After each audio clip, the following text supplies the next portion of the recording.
The tribe gathered in a silent circle, firelight flickering on faces painted with judgment. The cowboy stood at the center, hands bound, shirt torn, dirt and blood mixing with sweat. His hat lay somewhere in the dust, forgotten like his pride. Every whisper cut him deeper than the rope that tied his wrists. They called him a liar, a thief, a man who dared to touch what was sacred. He didn't fight it. Maybe he was tired of fighting. The only thing he looked for, through that sea of faces, was her, the chief's daughter. But she wasn't there, and that hurt more than the wounds on his back. He thought she had given up on him too. When the chief lifted his spear, silence fell. The air thickened. The fire popped. The cowboy's heartbeat sounded like thunder in his ears. He defied our law, the chief declared, and for that he must pay. The tribe murmured in agreement. The cowboy raised his head slowly, eyes burning with quiet acceptance. "Do what you have to do," he said, voice rough but steady.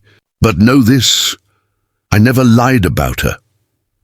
His words trembled in the wind, reaching no ears that cared. Until one voice rose, soft, steady, trembling with truth. "Stop!" Every head turned. She walked into the firelight, the chief's daughter, her hair loose, eyes shimmering with tears that refused to fall. She stepped between the spears and the man who had once saved her life. Her voice cracked, but her will didn't. "He didn't defy us," she said. "He defied hate." The chief's hand froze mid-air. The cowboy looked at her like he was seeing dawn after endless night. But the tribe was not swayed. A dozen voices rose. "He broke our code. He touched the forbidden. He doesn't belong." The air filled with rage again, and yet she didn't move. She turned, faced her people, and said the four words that shattered everything: "I belong with him." For a second, even the wind seemed to stop. The fire swayed but made no sound. The chief's face twisted, pain, anger, disbelief. "You would leave your bloodline for this man?" he asked, voice shaking with thunder. She didn't blink. "He gave his life for mine once," she said, "and I won't let him lose it again." The cowboy's throat tightened, words stuck behind tears he'd buried for years. The chief lowered his spear, eyes wet but proud. "Then he will live," he said quietly, "but he will never return."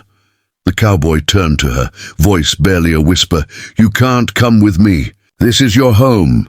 But she smiled, and not with joy, but with final peace. "Home is where you're still breathing," she said. And just like that, she walked beside him, past the tribe, past the fire, past everything that once defined her. The night swallowed them, leaving behind nothing but a dying flame and a tribe that had just watched history burn before their eyes. They walked until the horizon turned gold. He stopped, turned to her, still unbelieving. "You gave up everything for me?" She looked at him softly and said, "You gave me everything first." The cowboy pulled her close, not with passion, but with the trembling relief of a man who finally found where he belonged. And under that cold desert dawn, with no tribe, no laws, no gods to answer to, two lost souls found their truth in four simple words: "I belong with him." Dawn spilled slowly across the desert, turning the red dust to gold. The cowboy and the chief's daughter walked until the sound of the drums faded behind them. He carried nothing now, no gun, no badge, no home, just the weight of a promise that neither of them had spoken aloud. She limped slightly. He reached out a hand. For the first time, she didn't pull away. They didn't know where the path led, only that it led away from judgment. The wind brushed against her hair, carrying whispers of the tribe that had disowned her, and still she kept walking. By the third day, the desert turned cruel. They had little water, less food. He watched her stumble, caught her before she fell. "Rest," he said, his voice breaking. "You shouldn't have come." She smiled faintly. "You still think I followed you?"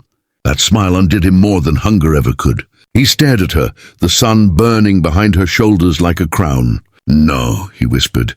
"I think you saved me." When night came, they built a fire of dry mesquite and huddled close. She spoke of her mother, of songs sung in the moonlight, of dreams, where the tribe didn't divide hearts by blood. He told her of battles he never wanted, of friends he buried with his own hands, of years spent chasing peace through gun smoke. For a moment they forgot they were outcasts. They were just two people breathing in the same rhythm. The stars felt closer that night, as if the sky itself leaned in to listen. Weeks passed. They found an abandoned cabin near a river, walls half fallen, roof open to the sky. Together they rebuilt it plank by plank. He taught her to ride again. She taught him to pray without words. Sometimes they fought, about the past, about fear, but always ended up laughing through the tears. Love didn't erase what they had lost. It simply gave it meaning. The world outside could stay cruel. Inside that cabin, there was only them. One morning he woke to the sound of drums echoing from the hills. The tribe had found them. He stood at the doorway, gun in hand, but hands shaking. She walked past him barefoot, eyes calm. The chief approached, older, slower, grief heavy on his shoulders. "We didn't come for blood," he said.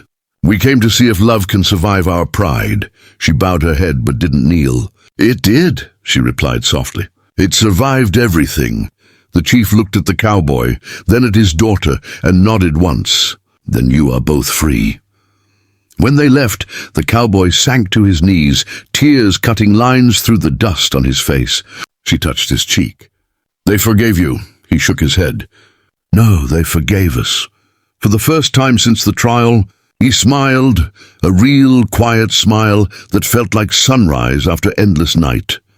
Years later, travelers spoke of a small ranch by the river, tended by a white man and an Apache woman whose laughter carried for miles. They said the land bloomed where they walked, that their love had turned barren dust into green. No one knew their names, but the old stories called them the two who defied the fire.